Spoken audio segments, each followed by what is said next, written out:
Today's the day you're going to get a better buzz. Emax Buzz, that is.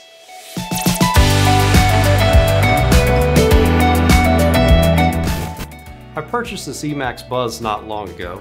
I was real excited to get it and get flying with it. I was hoping it would be a pre-built that would be ready to go right out of the box. Well, the first thing when I received the quad, I found that it had a pre-release version of Betaflight 4.0.0, which wouldn't work with the configurator that I had, and I wasn't willing to change my configurator just for this one quad and mess up all my other quads setup. So what I did is I broke into some videos there from Mr. Bardwell and some other people, and I upgraded this to Betaflight 4.2.6, had to upgrade BL Heli. If this is something you guys would like to see done on this quad, leave a comment below and I'll get a video made on that. The main purpose of this video was the things I didn't like about the physical build on the Emax Buzz.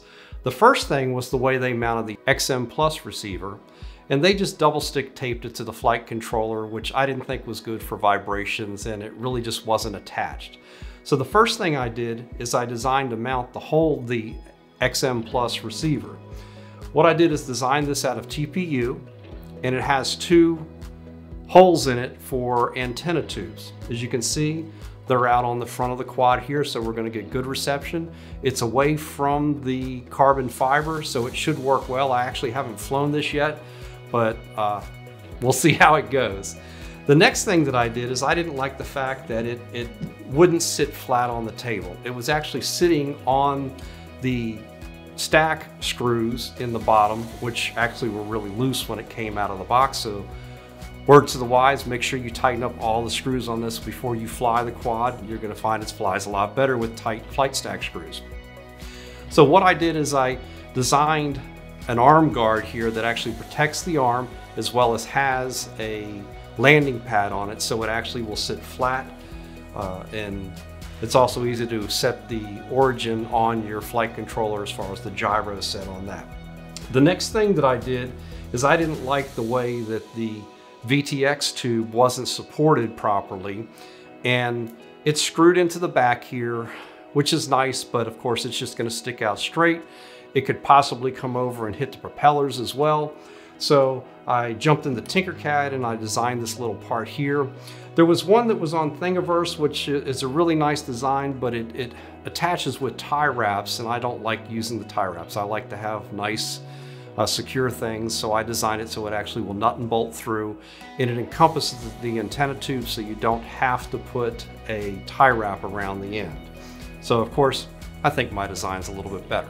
Now, as far as all of my designs are concerned, there's going to be a link in the description below to my OneDrive file where all the STL files and also the G-code for an Ender 3 Pro printer. I also have a video on the Ender 3 Pro printer to print TPU, so if you're interested in that, I'll put a link up here in the corner so you can see it. It's actually going to be in this corner, I believe. The next thing that I did is I like to have a GoPro for flight footage, like a lot of you do. On a quad of this size, I'm still kind of old school. I like the Sessions camera itself. The GoPro 7 and 8 is just a little large, and I'm really not willing to put that out there because I'd like to do flips and rolls and things. And when you do flips and rolls, sometimes gravity takes over and you end up eating the camera into the ground. So what I've done is I've changed over to the GoPro style mount so you can change the angle on the camera mount easily. What I did is I designed a little mount here that goes on the camera cage. It's fairly easy to do. You don't have to take apart the whole quad. You can just actually unscrew the 3 screws on the side of the camera cage, pull it off carefully, and slide this mount on. So when you're flying, you can totally take this mount off without having to disassemble the quad, which is a nice feature as well. And you can also interchange this with other GoPro mounts. I have several of them. I got another video I'm going to come up with here shortly. I designed a GoPro 7 mount that actually has removable ND filters, where this one has an ND filter holder, but you've got to force it in there, and in the wintertime, it's not real easy to get into the mount.